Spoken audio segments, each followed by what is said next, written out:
So hello' welcome to my YouTube channel and আজি বহুত দিনৰ পাছত মই আকৌ নতুনকৈ মোৰ ভিডিঅ' মানে ব্লগ বনোৱা ষ্টাৰ্ট কৰিছোঁ। চ' আশা কৰোঁ আপোনালোক চবেই ভালে আছে, ময়ো ভালেই আছোঁ। তো আশা কৰিছোঁ মানে আপোনালোকলৈ মই ভিডিঅ'বোৰ যাতে দি থাকিব পাৰোঁ সদায়, প্ৰায়ে মানে ডেইলি নোৱাৰিলেও তথাপিও চেষ্টা কৰিম যাতে মোৰ আহি থাকে আৰু ডেইলি লাইফৰ। চ' মই সৰুকৈ এখন দোকান ষ্টাৰ্ট কৰিছোঁ, যোনখন ফাষ্ট ফুডৰ হয়। তো এতিয়া যাওঁ বলক। চ' এতিয়া আমি গৈ আছোঁ আৰু স্পীডত, যিহেতু গাড়ী চলাওঁতে ভিডিঅ' কৰাটো টান। আৰু মই এয়া বজাৰ আহি পালোঁ, আৰু এই আমাৰ দাদাজনক মই ক'লোঁ মোক আলু লাগে বুলি কিনে। আৰু যিহেতু আজি ৰবিবাৰ, তো বজাৰ বহুত ভিৰেই। তো আমাৰ এই মছলা লোৱা দাদাজনৰ ওচৰত আহোঁতে মানে মই পাহৰিয়ে থাকিলোঁ কি ল'ব লগা আছিলে। তথাপিও ল'লোঁ, কিছুমান বস্তু আছিলে ল'ব লগা।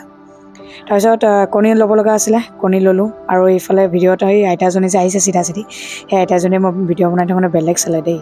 আৰু এইফালে মোৰ লগৰ ল'ৰা দেউতাক, তেখেতৰ পৰা পাচলি ল'লোঁ। আৰু এইটো দেখিছে নহয় বদমাছ আমাৰ, মানে আচলতে মই আইতাক ল'বলৈ আহিছোঁ। এয়া মই আইতাহঁতৰ ঘৰত আহি পালোঁ। একচুৱেলি আমাৰ বজাৰ কৰি উঠি আমাৰ আইতাকো লৈ যাওঁ বুলি ভাবিলোঁ। আমাৰ আইতাই এয়া পূজাত চিলাব দিয়ে বোলে, এই দুৰ্গা পূজাত। আৰু এইফালে খোৱা বস্তু ল'লোঁ মই। চ' গাইজ মানে মই ঘৰতে পালোঁ দেই, আহাৰটো ৰিটাৰ্ণ দেখাব নোৱাৰিলোঁ, কাৰণ গাড়ী চলাই কিনে এনেকৈ ঘূৰি ফুৰিব নোৱাৰিলোঁ, একদম অসম্ভৱ। মানে হয়তো গাড়ী চলাই যদি মই এনেকৈ ভিডিঅ' কৰোঁ তেতিয়া লৈ বিচাৰোঁ চিধা একদম। তো আৰু যিহেতু আজি মই আপোনালোকে দেখাব ভিডিঅ', মই আইতাক মানে আনিব গৈছিলোঁ। চ' আমাৰ আইতাৰ অলপ গাটো বেয়া, তো আইতাক মায়ে লৈ কিনে অলপ ডক্টৰ তাতে যাব। চ' মানে গ'ল অলৰেডি ফুল, মই আহি পালোঁ। চ' সেইটো কাৰণে দেখুওৱা নহয়, যিহেতু মই ঘৰ আহি পালোঁ, বজাৰত হৈ গ'ল। তো আপোনাক আগলৈকে মই দেখাই আছোঁ কি কৰোঁ। মায়েতো আধা নহয় অকণমান কাম কৰি গ'ল, মানে আলুটো এনেকৈ সিজাই গ'ল। বাকী এতিয়া সেইখিনি মই কৰি থওঁ, চাটনিৰ কাৰণে বস্তু ৰেডি কৰোঁ। আৰু আপোনাৰ সেইখিনি কৰোঁ, তো আপোনালোকে চাই দিব, অ'কে ঠিক আছে। তো এতিয়া মানে মই একদম হাফ পেণ্টত আহি গ'লোঁ, টি চাৰ্টটোত আছোঁ, হাফ পেণ্টত আহি গ'লোঁ আৰু। চ' আমি মানে এতিয়া চাটনিৰ কাৰণে আপোনাৰ সেই নৰসিংহ পাত, ধনিয়া পাত এইবিলাক ছিঙি ল'লোঁ ষ্টাৰ্টত।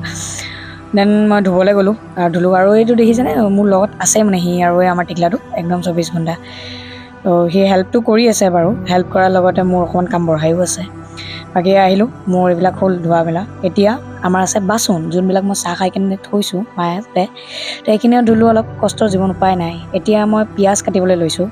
আৰু ইমান যে পিঁয়াজ কাটোঁতে অসুবিধা নহয়, মানে কি আৰু ক'ম, চকুৰ পানী বৈ পৰে।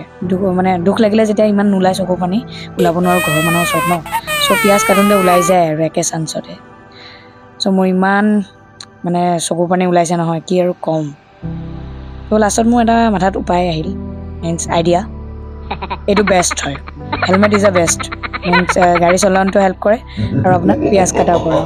চ' মই হেলমেটটো পিন্ধি কেনে পিঁয়াজ কাটি আছিলোঁ, যাতে এয়া নহয়, আপোনালোকে দেখাই পাইছে।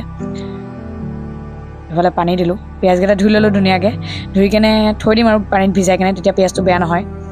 চ' আজিলৈ এইখিনিয়ে। আশা কৰোঁ আপোনালোকে ভাল পালে ভিডিঅ'টো। বাই বাই, থেংকছ ফৰ ৱাচিং।